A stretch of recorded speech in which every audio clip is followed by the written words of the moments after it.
Well,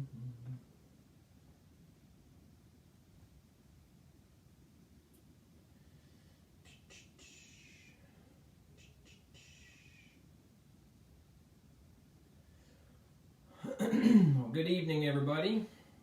I hope everybody is well.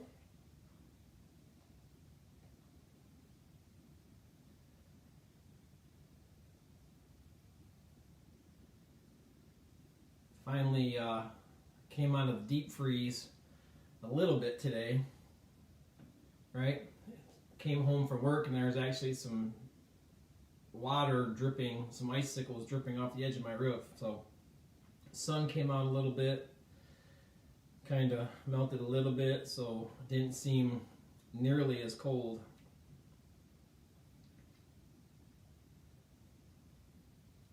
He laughed today. I was talking to a guy, and it was like 12 or 13 degrees or something like that this morning. And he laughed, said, well, it's pretty pitiful that it's 12 degrees outside, but it's 25 degrees warmer than it was the day before at that same time. So it's funny how all of a sudden 12 or 15 degrees almost feels a little warm, a little balmy compared to what you've had. So we're Michiganders, just toughen up and grit your teeth and get through it. Better, I was thinking about it today, better save an extra $40-50 for your consumer's bill for next month, that's for sure. There's going to be some pretty high consumer's bills coming for some people next month. Furnaces have probably been running wild a little bit. That's for sure.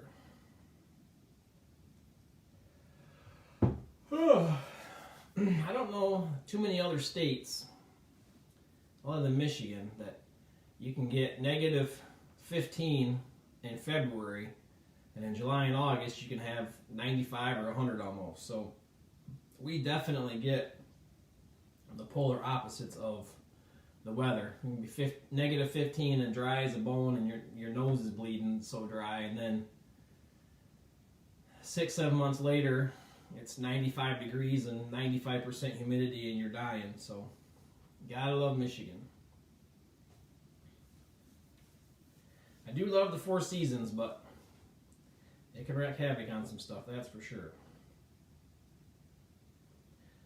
But like a little bit like Ed talked about last night, if you watched Ed's devotional last night at the end of it, Kylene, we were supposed to be flying out tomorrow morning, Friday morning, to head for Austin, Texas for a 4-day soccer tournament for Kylene. And they canceled the tournament, I think on Tuesday morning, Tuesday afternoon, I think, something like that. If you've seen some of the pictures or whatever, it's amazing. But Kylene's soccer coach is stuck there. He was supposed to have came home Monday and then flew back with us on Friday morning, and he's been stuck there since the weekend. He can't get a flight out. So Austin and Texas and all them areas is really, really hit hard. So be praying for those guys. We have a group chat, and he put a picture on there a couple days ago, and it was just a picture out the back window, like towards the pool area, and you would have swore it was Michigan, other than there was like cactus trees and plants and stuff there by the pool, and it was Austin, and they had like 8 inches of snow.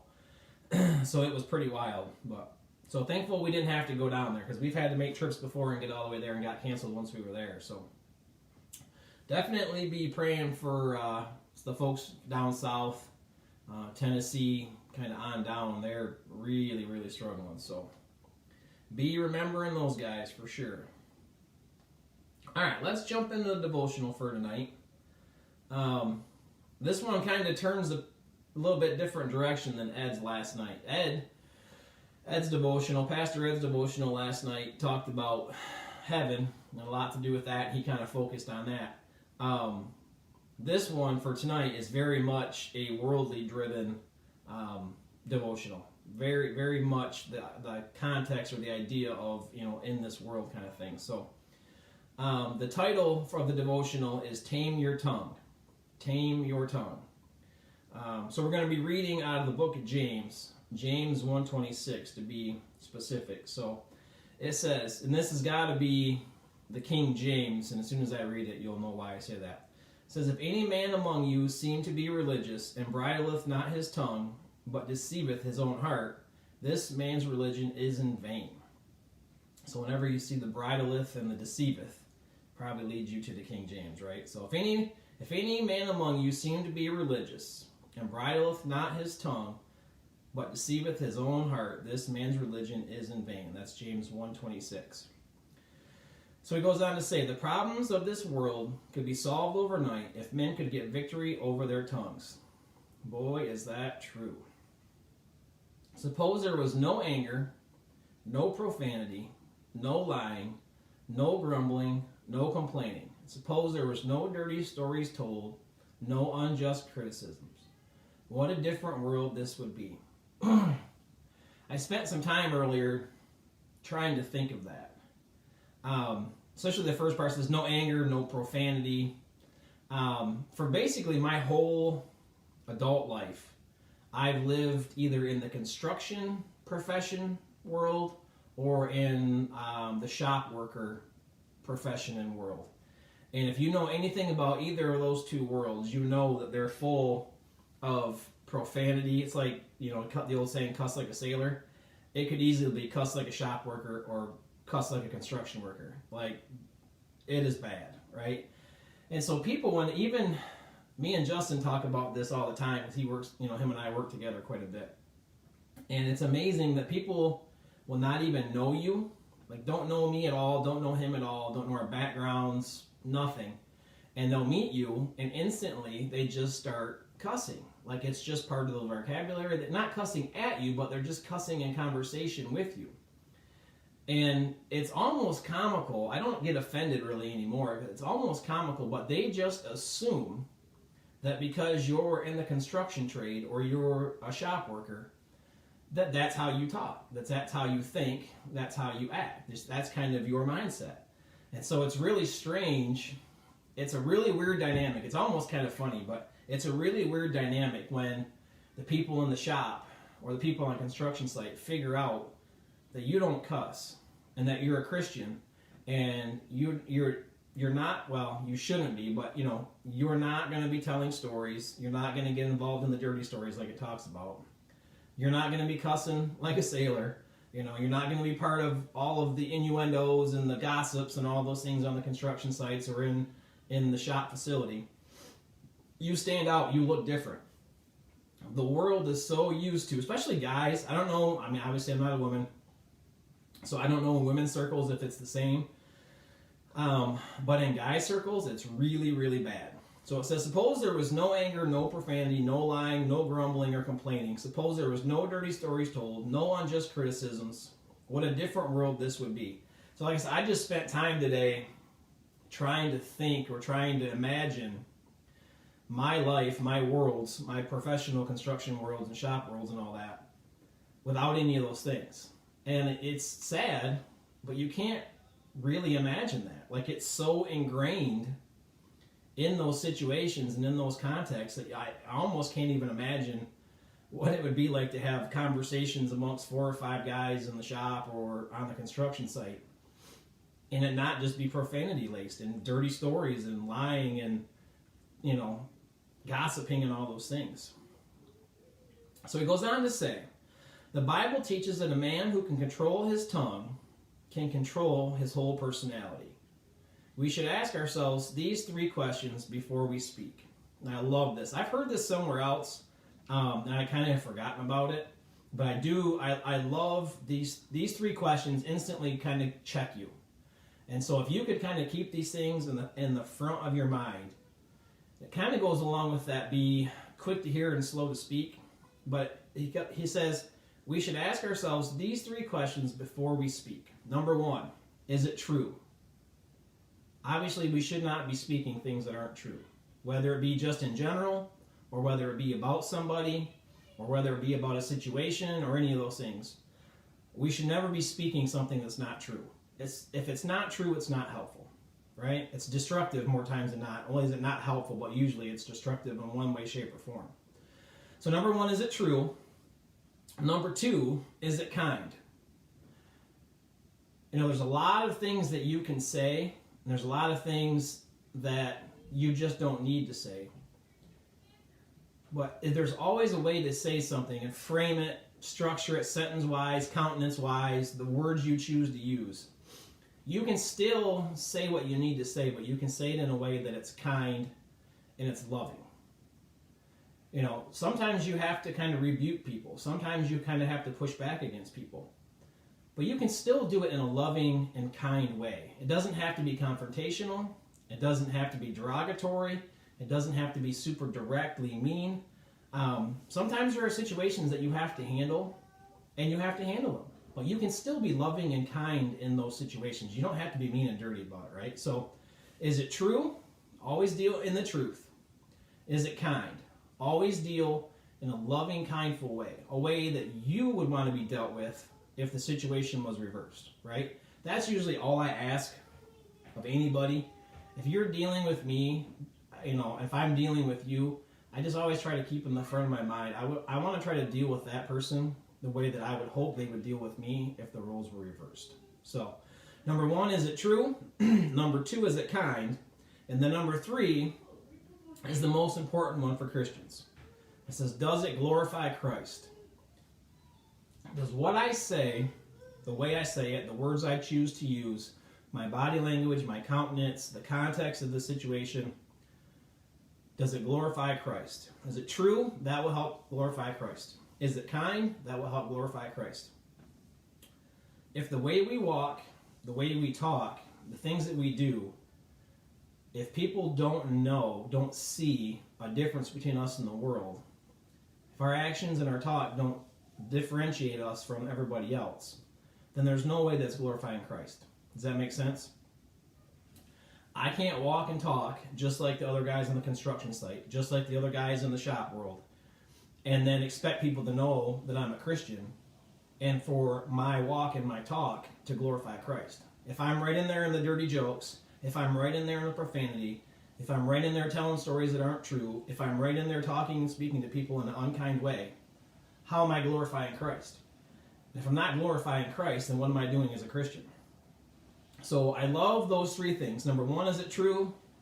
Number 2, is it kind? And number 3, does it glorify Christ? And he finishes with this. He says, if we would always think before we speak. Now there's a novel concept, right?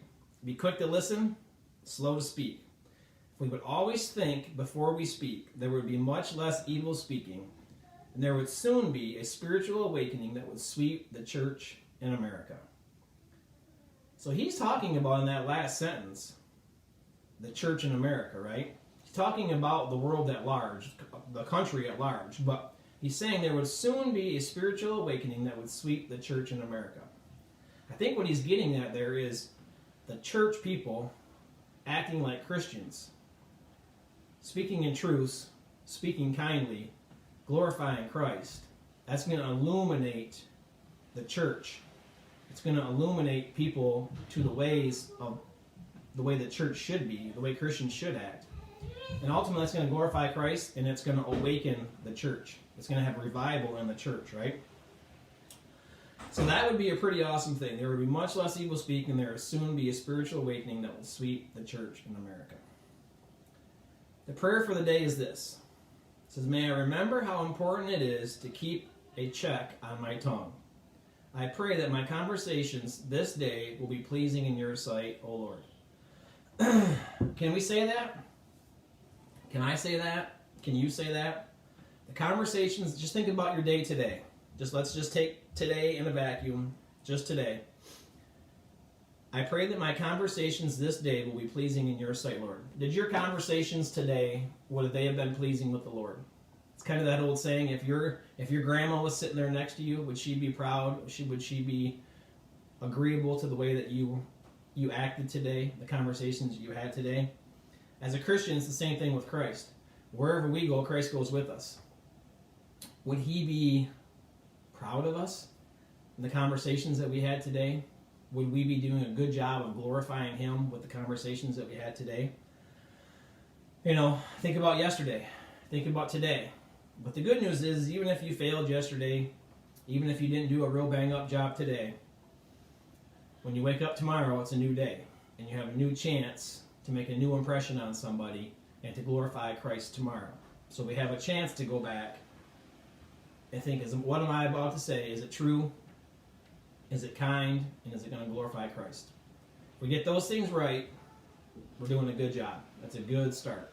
That's a good start to glorifying Christ and holding the church up in the spot that it should be in. So hopefully you got something from that. That was, when I read that, and just kind of the worlds that I live in, the conversations that I hear, the language that I hear, it's the whole idea of what comes off of your tongue comes out of your mind first, right? And so whatever rolls out of your mouth, you've thought in your mind, and you've either thought, is it true, is it kind, does it glorify Christ, or you haven't, and then what comes out is awfully dangerous, right? The tongue is a double-edged sword. It is scary, scary stuff for some of the conversations that I hear, some of the places that I go. And I don't know. All right, I'm going to switch back over to Facebook, if I can.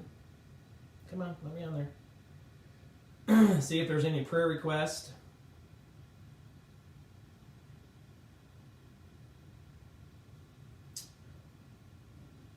Uh-oh, where'd he go? Yeah, my dad said, more God in, more God out.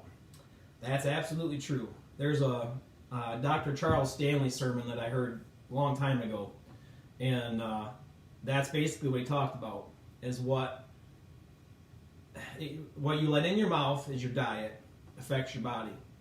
What you let in through your eyes goes into your mind, affects your brain.